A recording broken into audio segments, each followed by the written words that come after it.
Pakistan team trophy గెలవలేదు కనుక మొహ్సిన్ నక్వీ తాను పట్టకపోతే పని అయిపోతా అనుకున్నట్టున్నాడు. ఎలాగో మన టీం గెలవలేదు కదా, పోనీ ఇప్పుడు చీఫ్ గెస్ట్ ద్వారా నేనైనా పట్టకపోతే ఎట్లయితే ట్రాఫీ అయితే దక్కుతుందని అనుకున్నాడేమో. కానీ దానికన్నా మూర్ఖత ఇంకేమైనా ఉంటుందా? అతను చీఫ్ గెస్ట్గా వచ్చాడు, ఏషియన్ క్రికెట్ అసోసియేషన్ ప్రెసిడెంట్గా వచ్చాడు.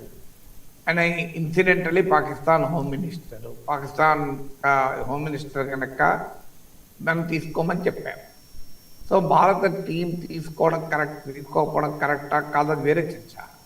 కానీ భారత్ గెలుచుకున్నటువంటి ట్రాఫీని చీఫ్ గెస్ట్ తన దగ్గర ఇంటికి పట్టుకపోవడం ఏంటి, తన హోటల్ రూమ్కి పట్టుకపోవడం ఏంటి? అందుకన్నా చిల్లర వేరే ఏమైనా ఉందా? ఎంగా బుర్రుంటే పాకిస్తాన్ క్రికెట్ మరింత మంచి శిక్షణ ఇచ్చి ఇండియా పైన గెలవటట్టు కాదు, ప్రపంచంలో అన్ని టీంల పైన గెలిచేలా ట్రైన్ చేసుకోవాలి. అది చాతకాక ట్రాఫీని ఇలా పట్టుకపోతా అంటే ఇందే ట్రాఫీని పట్టుకపోవడం ఏంటి? ట్రాఫీ ఏమన్నా గెలిచేవాడు ట్రాఫీ కాకపోతే అలాంటి ట్రాఫీలు 100 తయారు చేసుకోవచ్చు.